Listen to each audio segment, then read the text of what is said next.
kulan aad u ballaadhan oo ay isugu yimaadeen jaaliyadda reer Somaliland ee ku dhaqan dalkan Britain khaasatan magaalada London hormuudna ay ka ahaayeen ururka haldoor ee haatan ka howlgala dalkan Britain ee samafalka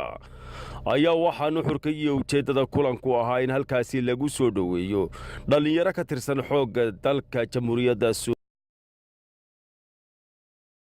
Somaliland iyagoo oo halkaasina ay u joogeen dhalinyaradaasi howlo qaran oo haatan la xidhiidha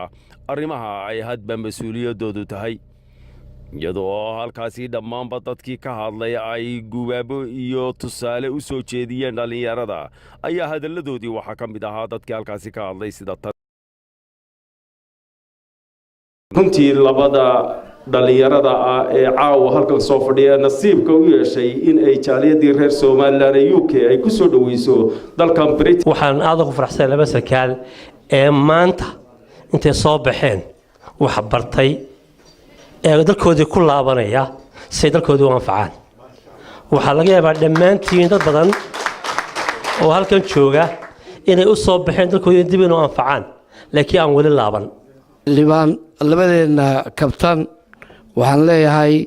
hambalyo hay UK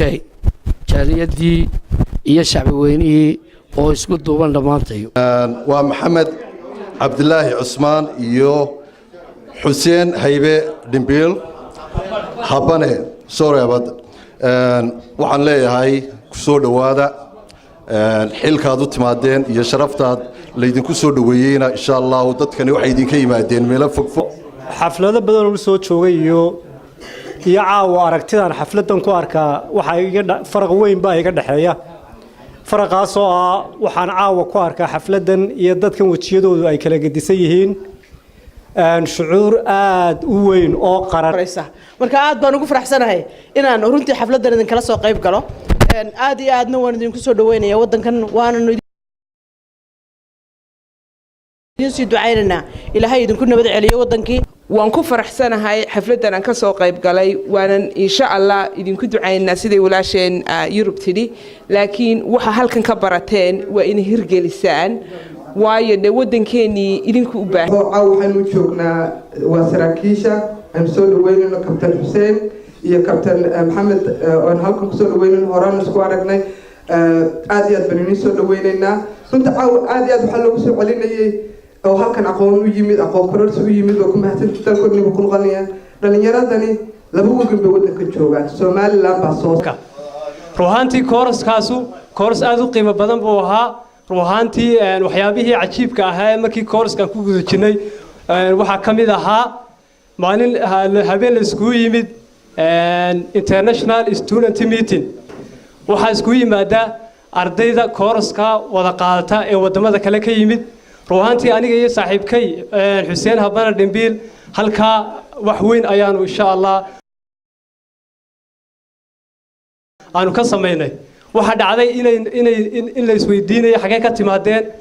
ka timaadeen markii aan nuri waxaanu ka nimid Somaliland they are very surprised waa Somaliland way yaabeen where is located Somaliland what is Somaliland wayna weydiiyeen ruuxantii aniga iyo Xuseen Habana Dhimbil waanu sheegnay Soomaaliya halkay ku taalo inay tahay wadan madax banaan wadan qaran oo calankii iyo ciidankiisii leh intaas oo generaal oo iska darajo kale generaal ma Soomaaliland leeyahay waxa weeyaan dawladda kaliya ee maanta geeska sida ciidamadeedu u dhisan yahay maartay meel kasto intaas oo dawladda Soomaaliya hareeraheena cid ka quwad weyn runtii ma jirto taana aniga kugu marxaati furaya ciidankaagu cabsida ma yaqaano gaajada ma yaqaano maalintan gaajado maalinta qorigeyga rasaasu ka dhamaato ma ku sheeg believe me Ismaan Ducaale iyo Shaqaale TV-ga qaranka Jamhuuriyadda Somaliland London